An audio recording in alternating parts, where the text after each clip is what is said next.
Lesson 3, Projects. Lesson 1, we covered bats in Hollywood, wildlife as pets, vampire bat facts, facts about ratings. Lesson 2, we covered bats, what they eat, diseases, bats versus mosquitoes, pollinators, bees, bats, white-nosed cinnamon, colony collapse disorder, plants, habitat, safety, and wildlife.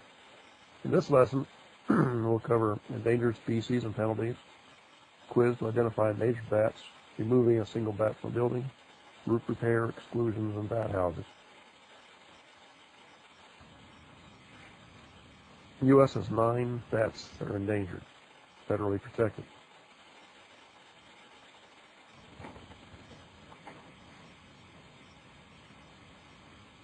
When you do an exclusion, you should be aware of the penalties. If you think you can just kill them like you would a mouse or a rat. There are 9 bats that are listed endangered. 6 are in the continental U.S., and we have 3 in Oklahoma. Penalties for killing an endangered bat is $100,000 and 1 year in jail for each offense. If you're an organization like a pest control company, there's $200,000 of forfeiture of all your business equipment.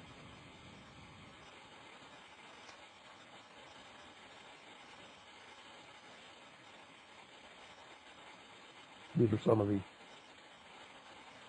bats that are here. You can see you have 2 in Guam, since that is a state.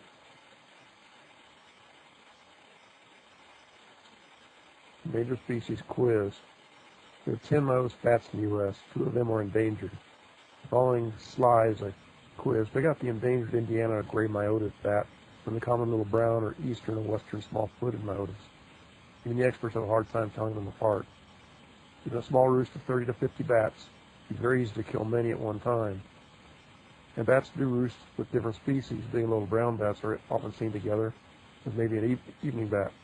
So you may see one species, but there could be endangered bats in the roost as well.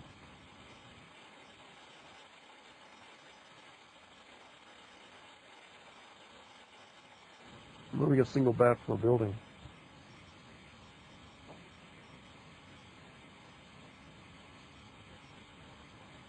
If the bat gets into your house, don't go running around, afraid it's going to attack you. Even though he's the size of a mouse, but his wingspan makes about the size of a bird, small bird, about a foot. But they're usually trying to fly away from you. All he wants to do is get out, back outside where the bugs are.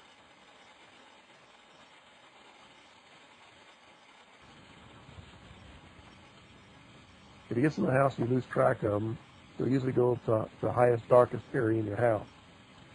Probably a closet, top shelf someplace.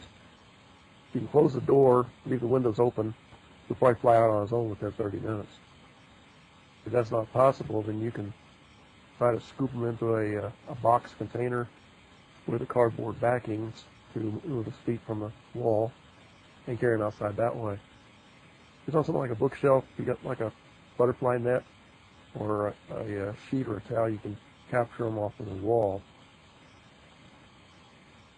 Or if they refuse to light, you can usually drop a sheet over on top of them and fly, catch them. Not proofing your house, there are many places a bat can enter your house. Windows, chimneys, vents, all openings have to be plugged or screened to keep the bats out. The bat can get into an area that's the thickness of a penny. If you have a bat in your attic, go up in this bright sun of the day, turn off the lights, and look for any light coming in from the cracks and mark them.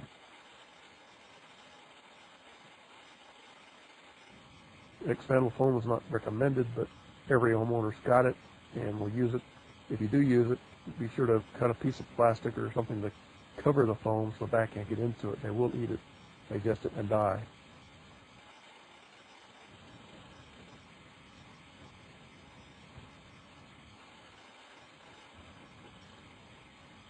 Roof repair.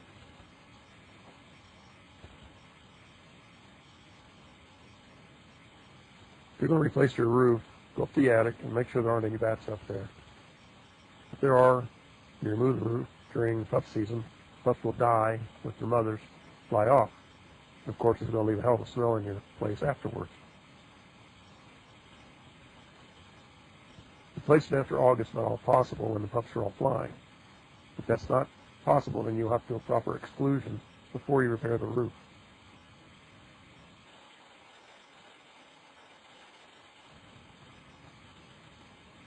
Exclusions.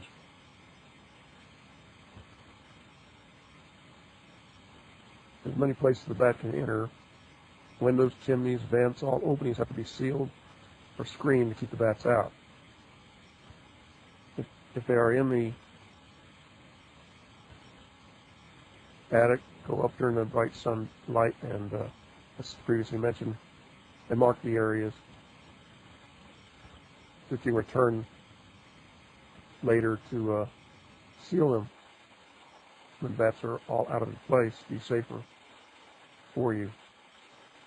So I recommended to get a professional to do exclusions. They have their bat rabies shots and have all the equipment to do it properly.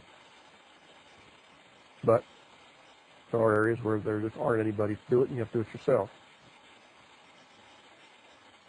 Basically, you close all the openings except for one, and you make a one-way trap for the bats to fly out, so they can't fly back in with a fine mesh screening. As shown in this picture. If you do it yourself, make sure you have proper safety equipment. Buy yourself a throwaway suit. Get a proper respirator, because you're going to be up there with both an old house be asbestos, but you have fiberglass. It's got glass particles in it. The guano, you could possibly get histoplasmosis, but not generally likely unless you've got a really large colony. And it does give off the ammonia smell, of course. And a good shot vac to clean up the guano up there.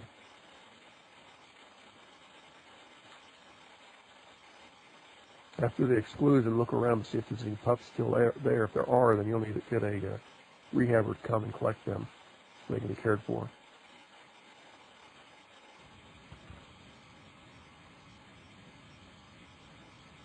Bat houses. If you do an exclusion, you have a very good chance they'll move into your bat houses if you have them up. The following slide shows 6 different plans to build bat houses. These can be downloaded from the internet, or you can go to BCI, which is Bat Conservation International, batcon.org. Have some plans on their site. They also have where you can purchase them and recommended bat houses.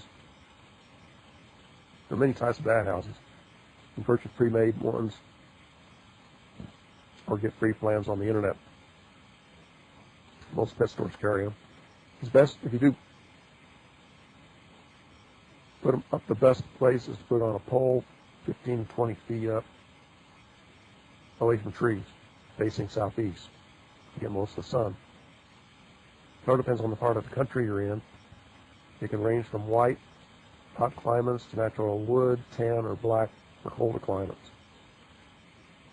But bats like it warm, so the trick is getting the right temperature so bats will move in and stay. Second story on a house with a 1-inch spacer between the house and the bat house, to prevent the runoff from getting on your house. And under an eave, away from noisy windows. Least prefers on a tree, although there are successful bat houses on trees.